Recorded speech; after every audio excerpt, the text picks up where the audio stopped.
আমার সঙ্গে সঙ্গে গানটা করতে হবে, যদি কপিরাইট না দেয় গানটা তো অবশ্যই থাকবে, আমার সাথে সাথে করতে হবে। চলো শুরু করো, 1 2 3 স্টার্ট। ও আকাশ সোনা সোনা, এ মাটি সবুজ সবুজ। আবার, ও আকাশ সোনা সোনা, এ মাটি সবুজ সবুজ। নতুন রঙের ছোঁয়ায় হৃদয় রেঙেছে, আলোর জোয়ারে খুশির বাঁধ ভেঙেছে। আ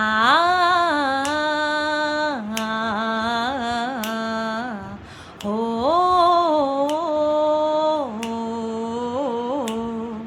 মন কি ভরলো? আমার মন ভরে না এইটুকুতে। তার জন্য এই আছি এই নেই আমি যেন পাখি মেলা পাখনা, সীমানার সীমা ছেড়ে যাই দূর প্রান্তে, নিরাকা পড়ে থাক থাক না। এই আছি এই নেই আমি যেন পাখি মেলা পাখনা, সীমানার সীমা ছেড়ে যাই দূর প্রান্তে, নিরাকা পড়ে থাক থাক না। ও সকাল আলো আলো, এ শিশির ঝলমলো, নতুন রঙের ছোঁয়ায় হৃদয় রেঙেছে, আলোর জোয়ারে খুশির বাঁধ ভেঙেছে। আ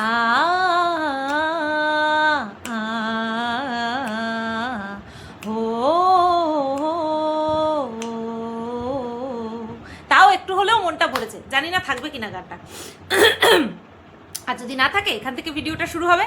হ্যালো বন্ধুরা, কেমন আছো সবাই? আশা করছি তোমরা সবাই ভালো আছো, আর আমিও ভালো আছি।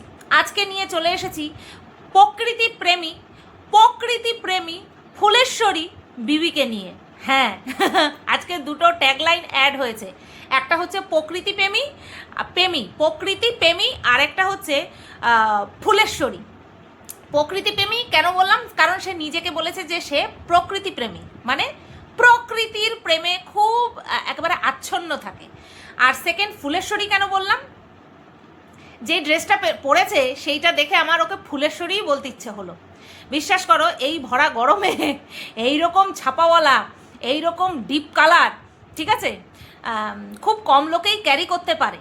না, খারাপ আমি বলবো না, একেবারেই খারাপ বলবো না, কিন্তু এইরকম ডিপ কালার, এইরকম ফুলে ফুলে ভরা, আর হচ্ছে তোমার এইরকম গরমে ক্যারি করা সবার পক্ষে সম্ভব নয়। তো তার জন্য বিবিকে তো একটা হ্যাটস অফ জানাতেই হয়, তাই না?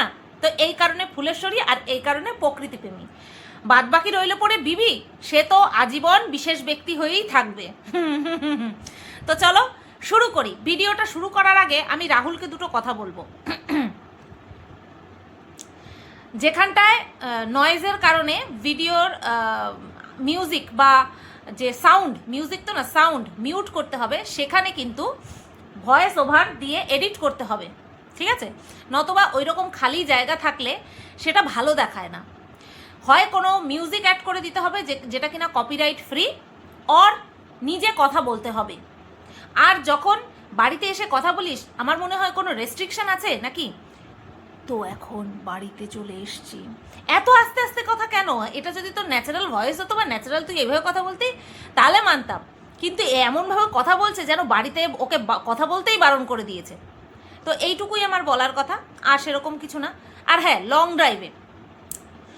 ড্রাইভে গেছে লেখা দেখলাম, আর নতুন বাড়ি কাজ, সেটা হচ্ছে মাসির বাড়ি তৈরি হচ্ছে, লং ড্রাইভে গেছে একটা বন্ধুকে নিয়ে। দেখতে পেলাম যে একটা বন্ধুকে নিয়ে গেছে। আমার মনে হয় সে ভিন রাজ্যে বাস করে, তাই না? এইখানে যদি সে বাস করতো, কোথাও না কোথাও এই শকুনের চোখ দিয়ে ঠিক বুঝে ফেলতাম, অনুভব করে ফেলতাম, হ্যাঁ আছে, এর সাথে আছে, এখন এই মেয়েটা আছে।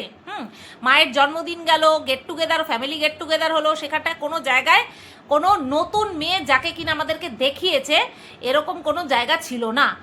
আমার মনে হয় যেখানে কাজ করতে গেছিলো হয়তো সেখানে, আর নতবা ধারে কাছে থাকে না, এরকমটা হতে পারে, বুঝতে পেরেছো? তো যাই হোক, এটাই আমার ওকে বলার ছিল। আর বিশেষত ওটা যে মিউট করে দিলে হবে না, যে একটা লেখা লিখে দিলাম যেখানটায় রাস্তায় আওয়াজ হচ্ছিল, খুব নয়েজ ছিল, মিউজিক হচ্ছিল, কপিরাইট আসতে পারে, তো সেই ক্ষেত্রে নিজেকে কথা বলতে হবে, ঠিক আছে? তো যাই হোক, রাহুলকে নিয়ে ও কন্ট্রোভার্সিয়াল ভিডিও দেয়নি দুদিন ধরে, সেই কারণে ওকে নিয়ে কোনো কন্টেন্টও আমার নেই। এবার চলে আসি ব্যাক টু বিবির গতকালকের ভিডিও নিয়ে আমার এই ভিডিওটা হতে চলেছে। মারুর ভিডিওটা আমার বেশি ইম্পর্টেন্ট বলে মনে হলো, তার জন্য ওটা আমি আগে তোমাদের কাছে পৌঁছে দিয়েছি। এবার গতকালকে বিবির যে ভিডিওটা দেখলাম সেটা নিয়ে কথা বলবো। তো দেখলাম বিবি ফুলেশ্বরী হয়ে একেবারে রেডি হয়ে গেছে, একদম টকটকে লিপস্টিক দিয়ে, মানে রেড একদম মিলিয়ে পড়েছে, ড্রেসও রেড পড়েছে আর তার সাথে লিপস্টিকও রেড পড়েছে। তো তার মুখশ্রী, মায়া ভরা মুখ, মায়া ভরা চোখ, দেখতে তো সে খারাপ নয়, তাই তাকে সুন্দরই লাগছিল। দেখতে খারাপ নয় না বলবো, মুখের আদল খুব সুন্দর, লক্ষ্মীবন্ত চেহারা। তো সেই কারণের জন্য তাকে যাই পড়ে তা ভালো লাগে। হ্যাঁ, রুচির একটুখানি অভাব, সেটা আস্তে আস্তে ঠিক হয়ে যাবে, মেবি আস্তে আস্তে হয়তো ঠিক হয়ে যাবে। তো সে রেডি হয়ে গেছে, রেডি হয়ে আমাদেরকে বলে দিল যে সে এখন কোথায় যাবে, এখন যাবে হচ্ছে বৌমার বাপের বাড়িতে। তো তার জন্য এবার খাওয়া দাওয়া করবে। এবার খাওয়া দাওয়া করছে কি দিয়ে, এক গাদা আলু দেখলাম আর মাছ। তো এই দিয়ে, মাছের ঝোল দিয়ে হচ্ছে মেয়ে আর মা একসাথে খেয়ে বেরোবে। ওই কটা ভাত দুজনে একসাথে খাবে। আমার এটা ঠিক পোষায় না, একসাথে এক থালায় মা মেয়ে দুজনে যে খায়, আমার সেটা পোষায় না। না, হাইজিনিটি মেনটেন করা এটা যার যার নিজস্ব ব্যক্তিগত ব্যাপার, কিন্তু বিষয়টা হচ্ছে পেট ভরা। বাচ্চাটার কি পেট ভরে? অ্যাকচুয়ালি কী বলো তো, আমাদের যে পাকস্থলীটা না, সেটা একটা ব্লাডারের মতো। আমরা যতটা দেব, ইনপুট করব, তার মধ্যে ঠিক সেরকমই আকার ধারণ করবে। তবে হ্যাঁ, পর্যাপ্ত পরিমাণে খাওয়াটা ভীষণ জরুরি, না এক্সেস না কম, তাই না? তো সেখানটায় ওই কটা ভাত দুজনে নিয়ে বসেছে, মানে দুজনের জন্য। এরকমটা বাড়িতেও করে, এটা নতুন না, এরকমটা বাড়িতেও করে। তো আমার এটা ঠিক লাগে না। আমার মনে হয় যে ওর হয়তো ঠিক হয়ে যাচ্ছে, ও বুঝতে পারছে, বাচ্চাটা হয়তো বুঝতে পারছে না। তো এই গেল খাওয়া দাওয়ার কথা। আর এবার বলছে এক তো খেতেই চাচ্ছিলাম না, চা খেয়েছে, কাপে করেই চা দিয়েছে, প্লাস্টিকের ওই কাগজের কাপে চা দেয়নি। জন্মজুরদের বা কোনো অনুষ্ঠান বাড়িতে যেরকম চা কাপে দেওয়া হয়, কাগজের কাপে, সেরকমই দেয়নি। এমনি ওটাকে কি বলে, কাপেই দিয়েছে, নর্মাল কাপেই, আমরা যেরকম কাপে চা খাই সেই কাপেই দিয়েছে। তো চাটা খেয়ে নিয়েছে, বলছে খাওয়ার ইচ্ছে ছিল না, কারণ ওখানে তো বোঝোই তো, ওখানে নিমন্ত্রণ বাড়ি, ওখানে গিয়ে খাবো। সেই তো, এখান থেকে খেয়ে পেট ভরে গেলে ওখানটায় গিয়ে কি নিত্য নতুন পদ খেতে পারবে? খেতে পারবে না তো। আর তার মধ্যে আগের দিন এত খাওয়া খেয়েছে, গলা পর্যন্ত গিলেছে, নিজের মুখেই বলছে যে গলা পর্যন্ত গিলেছি, সেই কারণে এখনও আমার যেন হাইডাই করছে। এটাই বলে হ্যাংলামো। যারা কিনা এত খায়, আমরা দেখি যে কতটা খায়, কতটা খায় ইন দ্য সেন্স, মানে 6 মাসে 9 মাসে একবার খায় এরকম তো না, মাসে 3 বার তো মাস্ট খাবে। তা সে যদি খাসির মাংস দেখে এরকম গলা পর্যন্ত খায়, সে আমাকে দিতেই পারে, আমি কেন খাবো অতগুলো? যেখানটায় আমার অস্বস্তি হতে পারে, আমি অতগুলো কেন খাবো? পুরো গলা পর্যন্ত গিলে তারপরে সেই কথা আমাদেরকে শোনাচ্ছে, এত খাওয়া খেয়েছি, মানে খেতে পায় না আর ভবিষ্যতেও খেতে পাবে না, সেই কারণের জন্য পুরো লোড করে নিয়েছে, এরকম একটা আবভাব। তো এটাকে বলে আতকেলেপনা, এটাকে বলে হ্যাংলামো, যেটা দেখলে মানুষে বলবেই। তো সেই কারণের জন্যই আর কি বেশি খাচ্ছে না, ওখানটায় গিয়ে তো আবার গলা পর্যন্ত খেতে হবে, তার জন্য। তো যাই হোক, এইটা আমাদেরকে ইন্ট্রো দিল, দিয়ে নিয়ে এরপরে বেরোচ্ছে। এবার ওর বৌমাও রেডি হয়ে গেছে, বৌমার মুখশ্রী সুন্দর, বৌমার প্রেজেন্টেশন ভালো, বৌমার ওটাকে কি বলে তোমার, ক্যামেরার সামনে এসে অঙ্গভঙ্গি, কথাবার্তা, না বেশি কিছু না কম কিছু, একদম পারফেক্টলি ব্লগার হিসেবে একদম ঠিক আছে। কিন্তু অরিজিনাল যে মেন্টালিটি, সেটা তো তোমাদের কাছে প্রকাশ হয়েই গেছে। মানুষ যখন, ছাড়ো ওই কথাটা বাদই দিই, বিজনেস নিয়ে আমার এখন আর কিছু বলার নেই। মানুষের যা জানার, যা বোঝার, সেটা জেনে গেছে, বুঝে গেছে। এবার রইল পরে বাদবাকি যতটুকু সোবার, ভদ্রতা আচরণে, তারপরে হচ্ছে ড্রেস আপে, তারপরে হ্যাঁ অঙ্গভঙ্গিতে যেগুলো সোবার, সেগুলো তো প্রশংসার দাবি অবশ্যই রাখে।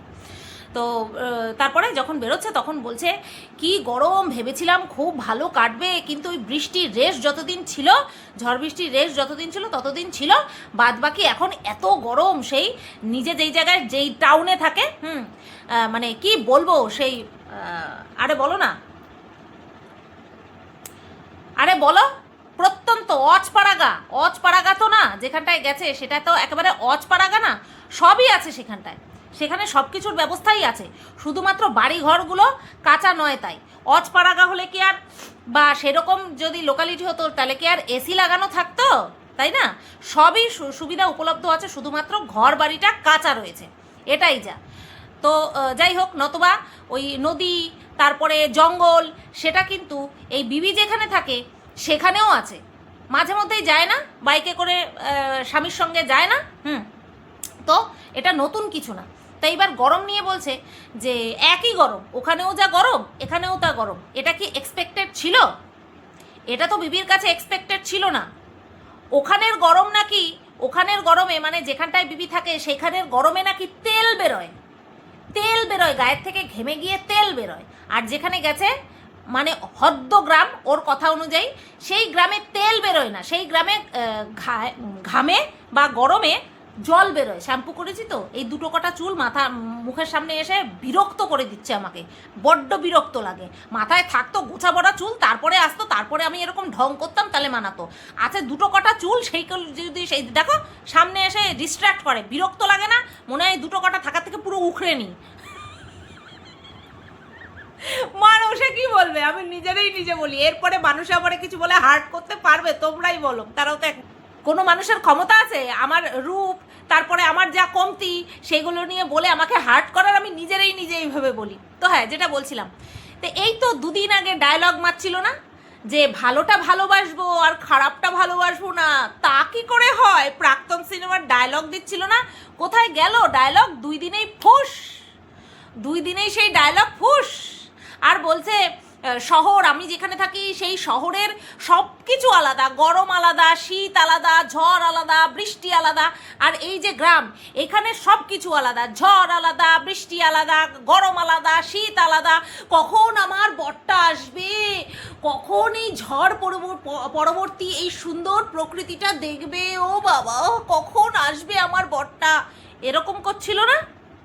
এরকমই করছিল। আর সে ফট করে বলে দিল ওখানেও যেরকম গরম এখানেও সেরকম গরম।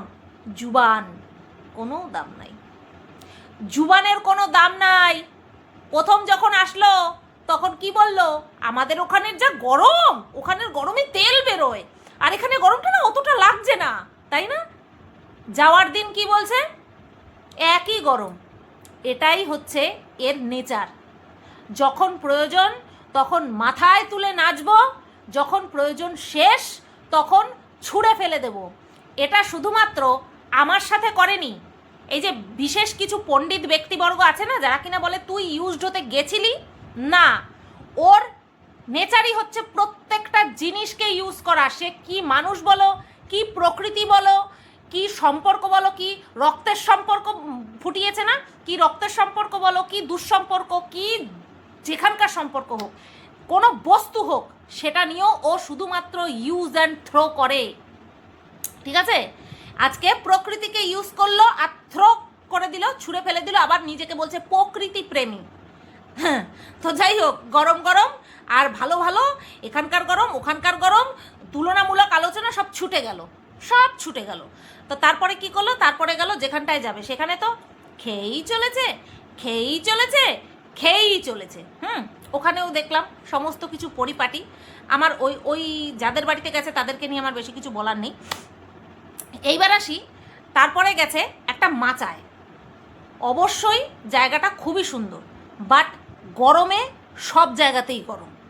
শীতে গ্রামে বেশি শীত, গরমে তুলনামূলক গ্রামে গরমটা একটু কম, আর শীতের সময় তুলনামূলক শীতটা অনেকটা বেশি থাকে। ঠিক আছে, তো যেই জায়গাটাতে গেছে সেই জায়গাটা খুবই সুন্দর, কোনো রকম কোনো দ্বিমত নেই। হ্যাঁ, তো কিন্তু এই যে বলে না যে আমাদের যদি এরকম থাকতো আমরা এখানেই সারাদিন থাকতাম, এইটা হচ্ছে বাড়াবাড়ি, এইটা হচ্ছে বাড়াবাড়ি। ও 2 দিন বাড়ির বাইরে গিয়ে থাকতে পারে না, যেখানে যায় সেখানেও ওদের দম বন্ধ হয়ে আসে। ওরা কোথাও থাকার লোক না, ওরা কোথাও গিয়ে মানিয়ে গুছিয়ে নিতে পারা, সেখানটাকে সেই জায়গাটাকে আপন করা, সেই জায়গায় এনজয় করা। সবচেয়ে বড় কথা, আমরা কোথাও গেলে পরে সেখানটায় সারা জীবনের জন্য থাকতে যাই না, বড়জোর 2 দিন, খুব বেশি হলে ম্যাক্সিমাম 7 দিন, তাই তো, যেখানটায় যেরকম ডিউরেশন থাকার। আমরা কেউ সেই জায়গায় পুরোপুরি থাকতে যাই না, কিন্তু সেই জায়গাতে গিয়ে সেই জায়গাটা এনজয় করা, উপভোগ করা, সেটা এরা কোনো সময় করতে পারেনি, ইন ফিউচারেও করতে পারবে না, কখনো করতে পারবে না। ঠিক আছে? তো যেখানেই যাক না কেন আর যাদের বাড়িই যাক না কেন, ও কোনোদিনও এনজয় করতে পারবে না। তারপরে তোমার ওখানটায় গেল, আর তারপরে বলছে নিজেকে কি প্রকৃতি প্রেমী বা প্রকৃতি প্রেমী। ওর কথায় হাস্যকর লাগলো যে মানুষকে দাম দিতে জানে না, যে রক্ত মাংসের মানুষকে দাম দিতে জানে না, সে আমাদের কথা বাদ দাও, আমার কথা বাদই দাও, আমি বাইরের লোক, রক্তের সম্পর্ককে যে কিনা নিলাম করে দেয়, তার মুখে রক্তের সম্পর্ক নিয়ে টাইটেলে চিপকানো নিতান্তই হাস্যকর ছাড়া আর কিছু না, তাই না? কোন রক্তের সম্পর্ককে বাদ দিয়েছে? কি রক্তের সম্পর্ক, কি পারিবারিক সম্পর্ক, সব সম্পর্কের নামে দুর্নাম করে সেই দুর্নামগুলোকে ছড়িয়ে দেওয়ার জন্য একদম তৎপর হয়েছিল। এর মুখে রক্তের সম্পর্ক বলে কোনো কিছু মানায়? আজকে যদি আমার মধ্যে কোনো প্রবলেম থাকে, আমি নিজেরটাই বলবো যে হ্যাঁ দোষটা আমার প্রবলেম হচ্ছিল, আমি খারাপ, আমার সব কিছু দোষ। আমি কখনো নিজের দোষ ঢাকার জন্য বাড়ির লোকেদের কথা বলবো না, কখনো বাড়ির লোকেদের কথা বলবো না, তাই না? এই প্রসঙ্গে একটা কথা আমি বলি, আমি যখন ফ্ল্যাটে যাই আমি তখন বলেছিলাম আমাদের বাড়িতে এরকম টুকটাক হচ্ছে, তাই তো? এটাকে সবাই কি বলেছিল? এটা আমি ঢাকা দিয়েছি। যারা তোমরা দেখার তারা তোমরা ঠিক দেখেছিলে যে আমি এরকম দেখিয়েছিলাম। রাত 12টার সময় আমি দেখিয়েছি আমাদের একদম দক্ষিণ পূর্ব কোণে একটা কিছু জ্বলছে, তোমাদেরকে আমি দেখিয়েছিলাম। এরকম বহু কিছু হয়েছে আমাদের বাড়িতে, এরকম বহু কিছু হয়েছে। ঠিক আছে? আমি কোনো রকম কোনো মিথ্যা কথা কাউকে নিয়ে বলিনি। যদি বলার হতো না মিথ্যে কথা, একদম পুরো একদম দেদারসে বলে এক একদিন এক একজনকে নিয়ে বলতাম আর ভিউজ কামাতাম। আমি আজ পর্যন্ত না আমার পাড়ার লোকের বদনাম করেছি, না আমার পরিবারের কারোর সম্পর্কে কোনো খারাপ কথা নিজে বলেছি, না কাউকে দিয়ে বলিয়েছি, কোনো সময় বলিনি। ঠিক আছে? তো এই যে রক্তের সম্পর্ক ফুটালো না টাইটেলে, দেখে জাস্ট হাসি পেল। যাদের বাড়িতে গেছে গাদা গাদা গিফট দিয়ে তার মুখ বন্ধ করতে গেছে, আর কিছুই না। না, গিফট দিয়েছে বলেই যে মুখ বন্ধ করেছে এমনটা মোটেও না। এই যে খুব ভদ্র, খুব সোবার আচার আচরণ, খুব সুন্দর তার কথাবার্তা, তার ওটাকে কি বলে পোশাক পরিচ্ছদ, সমস্ত কিছু খুব ভালো, মানে বিবির বৌমার কথা বলছি। হঠাৎ করে তোমরা দেখেছো কি সুন্দর হাসি খুশি মুখ? না, মুখ ভার করে থাকে কি? না, এটাকে বলে অতি লোভী আর অতি চালাক। কেন বললাম? মান সম্মানকে যে সাইডে রেখে নিজের লাভটাকে সবসময় চোখের সামনে বা সব সময় প্রায়োরিটি দেয়, সে লোভী চালাক ছাড়া আর কিচ্ছু না। অত্যন্ত চালাক আর অত্যন্ত লোভী। দিন গেলে যার ভিডিওতে 5,000 ভিউজ টানতে কালঘাম ছুটে যায়, তার ভিডিওতে 30 থেকে 35,000 ভিউজ। সে যতই তাকে খারাপ কথা বলুক, তাকে নিয়ে খারাপ কথা বলুক, বা তার ব্যবসা সংক্রান্ত কিছু সত্যি কথা বলে দিক মানুষকে, সেটা তার কাছে আর ম্যাটার করবে না। বুঝতে পেরেছো? সেটা তার কাছে ম্যাটার করবে না। কিছু কিছু মানুষের কাছে ম্যাটার করে, পয়সা ছাড়াও সম্মানটা ম্যাটার করে। আর সেটা ম্যাটার করেছিল বলেই অত বড় 5 লাখের চ্যানেলের মুখে লাথি মেরে তারপরে সরে এসেছিলাম। প্রয়োজন নেই আমার সাথে বিট্রামি করা, আমার সাথে বেইমানি করা। আমার সাথে থেকে আমার সাথে বেইমানি করতে হবে না। আমার থেকে দূরে গিয়ে আমার সাথে বেইমানি কর, আমার ফারাক পড়বে না। কিন্তু আমার সাথে থেকে আমার সামনে হেসে কথা বলে আমাকে জড়িয়ে ধরে তারপরে পিছনে আমার নামে বদনাম কুৎসা রটানো, সেটা আমি মেনে নিতে পারবো না। তাই ওই রকম বড় ব্লগারের মুখে লাথি মারি আমি, ওরকম লোভের মুখে আমি লাথি মারি। যদি পরিশ্রম করার ক্ষমতা থাকে, কারণ আমার এই চ্যানেলটা কারোর দৌলতে তৈরি না, আমার এই চ্যানেলটা নিতান্তই আমার একার পরিশ্রমে তৈরি। সেই কারণের জন্য আমার নিজের পরিশ্রমের উপরে বিশ্বাস আছে, তার জন্য ওই লাথ মেরে চলে এসেছিলাম। কিন্তু এক তো এদের পারিবারিক সম্পর্ক রয়েছে, দ্বিতীয়ত বড় ব্লগারের মুখ দেখিয়ে পড়ে অনেকটাই ভিউজ আপ হচ্ছে, চ্যানেল আরও গ্রো করার, কিন্তু বিগ জিরো, ফলাফল বিগ জিরো। মানুষ এত বোকা নয়, একদিন দুদিন দেখবে, 3 দিনের দিন যখন যেইকে সেই আবারও যেইকে সেই। বুঝতে পেরেছো? আর এ সবসময় সেই সুযোগটাই নেয়। এইবার আমার সাথে সেই সুযোগটা সেটা আর খাটাতে পারেনি। বুঝতে পেরেছো? আমার সাথে আর খাটাতে পারেনি। যা তো যা, আমাকে বলা হয়েছিল আমাদেরকে জিজ্ঞাসা করতে পারতিস, মাই ফুট জিজ্ঞাসা করব। নিজের কানে যা শুনেছি, নিজের চোখে যা দেখেছি, এরা সবার পিঠ পিছে সবার নামে বদনাম করে, এরা প্রত্যেকের পিছে বদনাম করে। আমি সেখানটায় কেন থাকবো? আমি মিশলে মন থেকে মিশবো, আর না মিশলে মিশবই না, একদমই মিশবো না। তো এটা ওই রক্তের সম্পর্ক, আপন আপন আপন এই সমস্ত কিচ্ছু না, সবটাই লোভ আর এছাড়া কিছুই না। নতবা আজকে আমার কোনো পরিবারের সদস্য, হ্যাঁ, সে যদি আমার নামে এইরকম কথা মানুষের কাছে বলে বেড়াতো আর সেটা পুরো প্রমাণ আকারে আমার সামনে আসতো, বিশ্বাস করো জিন্দেগিতে মুখ দেখতাম না, জিন্দেগিতে মুখই দেখতাম না আমি। কিন্তু এখানটায় লোভটা প্রায়োরিটি পেয়েছে, সেই কারণেই হচ্ছে, হোক, কোনো অসুবিধা নেই। এর বৌমাকে নিয়ে তো আমার কোনো রকম কোনো কন্টেন্ট নেই, তাই না? তো সুতরাং কার সাথে মিশলো কি না মিশলো সেটা কোনো বড় কথা নয়, কিন্তু বিষয়টা হচ্ছে মেন্টালিটি, যেটা আমার মনে হলো অবশ্যই সেটাই বললাম। এটা গেল একটা কথা। আর প্রকৃতি প্রেমীর কথা তো বললাম, গরম থাকতে পাচ্ছি না, দূর ঝড় ভালো লাগে, দূর এইটা ভালো লাগছে না, এখন এইটা চাই। সে আর যাই হোক, সে কখনো প্রকৃতি প্রেমী হতে পারে না।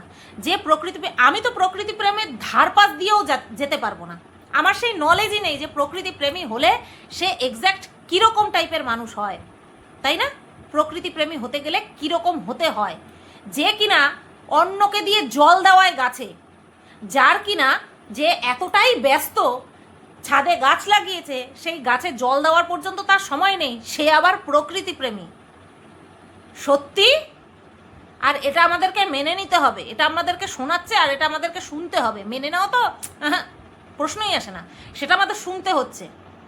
যার নিজের ছাদে কয়েকটা গাছে জল দেওয়ার জন্য লোক রাখে, কখনো পরিবারের বয়স্ক সদস্যকে রাখে, কখনো কাজের বউকে দিয়ে জল দেওয়ায়, সে নাকি প্রকৃতি প্রেমী।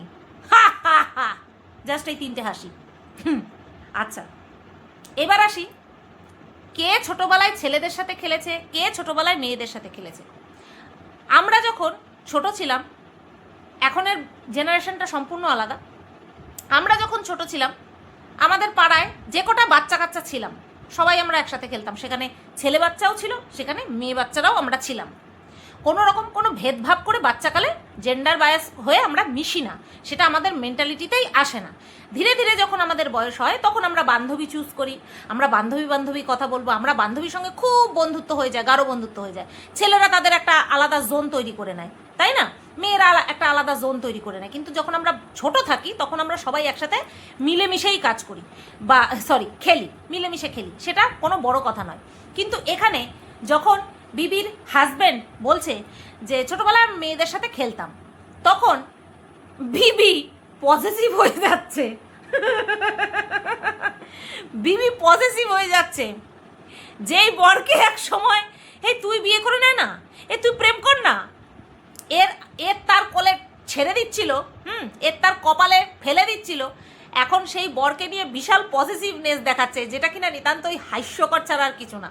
তো যাই হোক, যখন বলছে যে বিবির বর যখন বলছে যে আমি অনেক মেয়েদের সাথে খেলতাম, তখন বিবি পজিটিভ হয়ে গিয়ে বলছে তুমি শুধু মেয়েদের সাথে খেলেছো, আমি কম ছেলেদের সাথে খেলেছি। তো এই বিষয়টা নর্মাল বিষয় ছিল না, ঠিক আছে? এই বিষয়টা নর্মাল বিষয় ছিল না। এই বিষয়টাকে কেন্দ্র করে বিবির কমেন্ট বক্সে এসেছে, হ্যাঁ তুমি ছোটবেলায় ছেলেদের সাথে ছোঁয়াছুঁই খেলেছো আর বড় হয়ে ছেলেদের সাথে ঘষাঘষি খেলেছো। ছোটবেলায় আমরা সবাই সবার সাথে খেলি, সেটা নিয়ে বিবির ওভার পজিটিভনেস তার কমেন্ট বক্সে এরকম কমেন্ট আসতে বাধ্য করেছে। আর এই বিষয়টা নিয়ে আমার বিশেষ কিছু বক্তব্য নেই। আচ্ছা, তারপরে কি দেখলাম? তারপরে নাইটি পরেই রওনা দিল আর কি বলল যে ওদেরকে নিয়ে যাচ্ছে, মানে ভাইপো আর বৌমাদেরকে নিয়ে যাচ্ছে, কারণ অত রাত্রে গাড়িতে করে যাচ্ছে আর ফেরত আসবে না। এবার এরকমই একটা হয়তো বিষয়, অথবা ভিডিওটাকে বা এই যে একে অপরের সাথে ব্লগ, সেটাকে আরও একটুখানি লেন্দি করবে। তো যাই হোক, আগে বেরিয়ে গেছে বিবির হাজব্যান্ড আগে বেরিয়ে গেছে, নাকি অনেক অর্ডার চলে এসছে, প্রচুর মেসেজ জমে গেছে, সবাই মানে ওদের হয়তো যে প্রোডাক্ট তোলে আর কি, সে বেডশিট বলো, সে নাইটি বলো, যাই তোলে না কেন, সেগুলোর প্রচুর অর্ডার এসছে। আর সেই আনতে গেছে কে? বিবির হাজব্যান্ড। কেন না অনেক জমে গেছে, তারপরে হচ্ছে অনেক অর্ডার জমে গেছে, তারপরে হচ্ছে পুরো একটা সপ্তাহ 7টা দিন ব্যবসায় টাচ করেনি, ব্যবসার দিকে যায়নি, সেই কারণের জন্য একদম তাড়াতাড়ি ছুটেছে কে? বিবির হাজবেন্ড তাড়াতাড়ি ছুটেছে। আচ্ছা, তাই এইবার বিষয়টা হচ্ছে যেই দিন বাড়িতে ছিল সেই দিন যেতে পারতো কিছু সময়ের জন্য, না সেই দিন সেইভাবে তো যাওয়া হবে না, কারণ ব্যবসার ফোনটা কার কাছে রয়েছে? ব্যবসার ফোনটা রয়েছে বিবির কাছে, সবটা দেখবে শুনবে তারপর তো নেবে। তাহলে বিজনেসটা কার? বিজনেসটা কার? বিবির হাজব্যান্ডের? থিঙ্ক ইউর সেলফ, নিজেরাই চিন্তা ভাবনা করো বিজনেসটা আখেরে কার? ঠিক আছে, তো যাই হোক, এবার বলছে বাড়িতে মাকে বলেছি বিছানা টিছানা রেডি করে রাখবে, আমরা একেবারে গিয়ে শুয়ে পড়বো। হ্যাঁ, গাড়ির থেকে নেমে না হাত পা ধুতে হবে না কিছু করতে হবে, একদম ডাইরেক্ট শুয়ে পড়বো। বাড়ির সামনে গিয়েই সেই আতকেলাপনা, আই লাভ মাই শহর, হ্যানা তানা এই সমস্ত করছে। ন্যাকামো নাকি ছিল না ভিডিওতে? সত্যি ন্যাকামো ছাড়া বিবি ইম্পসিবল, নট পসিবল বা ইম্পসিবল। ন্যাকামো আর বিবি এরা অঙ্গাঙ্গিভাবে যুক্ত, বুঝতে পেরেছ? এই ভিডিওটা এই পর্যন্তই রাখলাম। কেমন লাগলো অবশ্যই কমেন্ট করে জানিও। সবাই তোমরা ভালো থেকো, সুস্থ থেকো।